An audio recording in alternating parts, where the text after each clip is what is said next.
تو ہم پہلے بھی رکھتے رہے ہیں اور ہم آئندہ بھی رکھیں گے، اور پارلیمان اس کے لیے ہے کہ ہم جب بھی بات کریں گے تو دہشت گردی پہ ہم نے پہلے بھی بات کی، ہم نے پہلے ہوگا، اور پاکستان تحریک انصاف کا تو پہلے سے موقع پہ کہ جب دہشت گردی کی بات آ جاتی ہے تو پورے قوم کو ایک پیج پہ ہونا چاہیے، ایک جیسا بیانیہ بنانا چاہیے، کوآرڈینیٹڈ ایفرٹس ہونے چاہیے، اس میں لسانیت، قومیت اور صوبائیت سے بالا تر ہو کی کوشش کرنی چاہیے۔ پاکستان رہے گا تو سب لوگ اپنا رول پلے کریں گے، اس لیے دہشت گردی میں کوئی سیاست نہیں ہونی چاہیے۔ اچھا سر، کل کو موقع مس نہیں کر دیا آپ نے؟ بہت بڑا ایک اچھا موقع تھا، آپ اپنا نقطہ نظر سامنے رکھتے۔ دیکھو، نقطہ نظر تو ہم پہلے بھی رکھتے رہے ہیں اور ہم آئندہ بھی رکھیں گے، اور پارلیمان اس کے لیے ہے کہ ہم جب بھی بات کریں گے تو دہشت گردی پہ ہم نے پہلے بھی بات کی، ہم نے پہلے بھی کہا تھا کہ آپ دونوں ایوانوں کو بلائے اور سارے منیز کو رکھے۔ میری تو سجیشنز یہی تھی کہ آپ اسمبلی کے اجلاس میں سارا کچھ بریفنگ کر دے، بجائے اس کے کہ آپ کمیٹی میں کر لیں، لیکن شرکت نہ کرنے کا فیصلہ یہ بھی پارٹی کا فیصلہ تھا، اور ایک اصولی موقع پہ کہ اتنی بڑی لیڈر کو آپ باہر نہ رکھیں، آپ ان سے ملاقات کی اجازت تو دے دیتے، آپ ان کو بلا لیتے، اور یہی خان صاحب نے طرح اطمینان ہے آپ کا، پوری طرح اطمینان ہے شرکت نہ کرنے کا، یا کہ سوچا کہ یار ضروری تھا کچھ لوگ چلے جاتے؟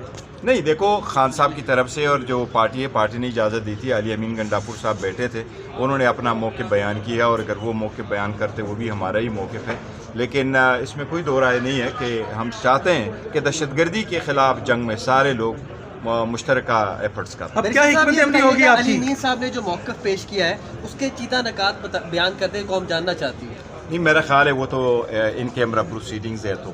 اچھا، آخری بات سر، یہ آپ نے فورن افیئر کمیٹی تحلیل کر دی ہے، اس کے پیچھے وجوہات کیا ہیں جس میں شہباز گل اور باقی لوگ شامل تھے؟ دیکھو، فارن افیئر اور انٹرنیشنل ریلیشن ایک کمیٹی تھی، لیکن وہ ہم وقتاً فوقتاً کوئی کمیٹیاں بناتے بھی ہیں، جب اس کی ضرورت نہیں رہتی تو پھر ڈسبینڈ بھی کرتے ہیں، اس لیے یہ کوئی انٹرنل جے آئی ٹی نے کچھ نکات آپ کے سامنے رکھے تھے سوشل میڈیا کے حوالے سے، کیا وہ خان صاحب کے علم میں لائیں آپ؟ وہ لے کے آئیں گے انشاءاللہ۔ کل پہنچائے نہیں سر آپ نے؟ کل ملاقات تو ہوئی تھی، لیکن بڑی جلدی تھوڑی سی ٹائم کے لیے ملاقات ہوئی تھی، بڑی ساری وکلات ہیں، تو ہم نے کوئی ڈسکشن کی ہے، کچھ ڈسکشنز نہیں ہوئی ہے، انشاءاللہ تعالیٰ نیکسٹ ملاقات ہوگی تو خان صاحب کے ساتھ اور بھی ڈسکشن۔ اب آپ کی اسٹریٹجی کیا ہوگی دہشت گردی کے حوالے سے؟ اجلاس پہ تو آپ نہیں آئے؟ نہیں، دیکھو، دہشت گردی میں بریفنگ ہے وہ والی تو الگ بات ہے کہ نہیں آئے، لیکن دہشت گردی پہ ہمارا موقف ہمیشہ سے یہی رہا ہے کہ دہشت گردی میں سب کو اکٹھا ہونا چاہیے، ایک بیانیہ ہونا چاہیے، اور اتنے پاپولر لیڈر کو بھی آپ باہر رکھیں، اور کے پی کے کی جو گورنمنٹ ہے وہ بھی بڑا اس سے نبرزما ہو رہی ہے، وہ بھی اسٹرگل کر رہی ہیں۔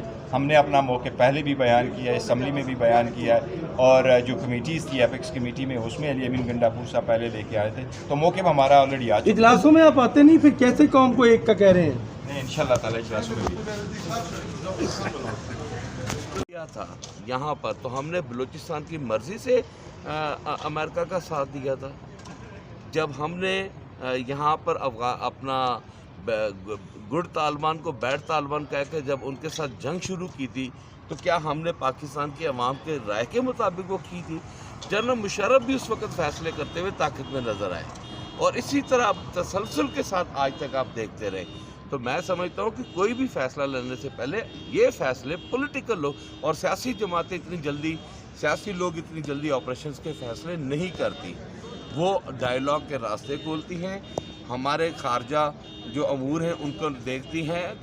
ہمارے لیے افغانستان کی جو لڑائی ہے افغانستان کے ساتھ، اس کا جتنا نقصان اور خمیازہ ہمیں اٹھانا پڑتا ہے وہ بعد میں ہمیں بھگتنا پڑتا ہے۔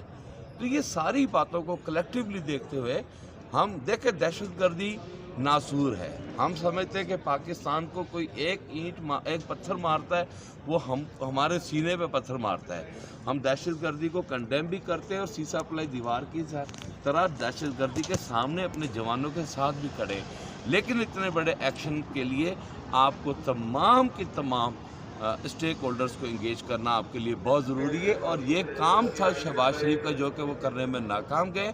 اب میں ریکویسٹ کروں گا جنرل عاصم منیر صاحب سے کہ وہ بڑے پن کا مظاہرہ کریں، وہ کردار ادا کریں، اور وہ تمام سیاسی جماعتوں کو بٹھا کر اور آپریشن ڈائیلاگ تمام ایسپیکٹس کو ڈسکس کر کے آگے بڑھیں۔ سر، آپ کا مطالبہ تو یہ ہے کہ سیاست کے اندر رول نہیں ہونا چاہیے، لیکن آپ تو اس چیز کا مطالبہ تو کل یہاں پر وہ لینے کے آئے تھے، آپ بھی بچوں کی طرح بات کر رہے ہیں، آپریشن جیسا معاملہ ہے، پھر آپ اپنی سیاست سے چمکا رہے ہیں۔ یار آپ کل پھر جنرل عاصم منیر یہاں کیا لینے آئے؟ اگر نہیں تھا رول تو پھر کیا لینے آئے؟ یا تو پھر ہم کیا بات، میں کیا کر رہا ہوں، میں کون سی بات کر رہا ہوں، میں انگلش بول رہا ہوں۔ لیکن آپ تو ساری پارٹیوں کو، میں آل پارٹیز سلامتی کونسل میں، آل پارٹیز میں سلامتی کونسل میں نہیں آتی۔ حد کر دی ہے یار, ان کو پڑھایا بھی کرو یار ساتھ ساتھ. Thank you. آپ آؤٹ اسپوکن ہیں, ساری بات ہے, آپ اب پی ٹی آئی کے اوپر بھی بلنٹلی تنقید کرتے ہیں, لیکن کیا سمجھتے ہیں کہ کل جو پہلے نام دیے گئے اس سے پہلے مشاورت ہونی چاہیے تھی, نہ کہ بعد میں؟ دیکھیں میری بات سنیں بردر, دیکھیں میں آپ کو بتا رہا ہوں, پاکستان تحریک انصاف اگر کل نہیں اس پارٹی میں گئی یا کل نہیں اس میں شامل ہوئی, اس کی 2-3 چیزیں میں نے بڑی کیٹیگوریکلی آپ کو بتائی ہیں. ہماری پارلیمانی پارٹی کا بالکل یہ تھا کہ ہمیں شامل ہونا چاہیے, لیکن ہمارے الائز جس میں محمود خان اچکزئی دوسری دیگر ہمارے ساتھی تھے, وہ نہیں اس بات پہ آمادہ تھے, کیونکہ بلوچستان کا بھی ایشو تھا, افغانستان کا بھی ایشو تھا. لہٰذا ہم نے اس کا کے پی کے اس کی وجہ سے پھر گنڈا پور صاحب کیونکہ آئینی عہدے پر تھے, ہم نے کہا جی آپ ضرور جائیں. باقی جماعتیں, باقی جو لیڈرشپ ہے ان کو ساتھ, ہمارے سنی اتحاد کے جو ہمارے الائز ہیں, ہمارے جو اہل تشیع کے جو الائز ہیں, وہ کوئی بھی آمادہ نہیں تھا اس طرح جانے کے لیے. تو لہٰذا ہم نے اپنے الائز کو بھی دیکھنا ہے, ہم نے ان کی بات کو بھی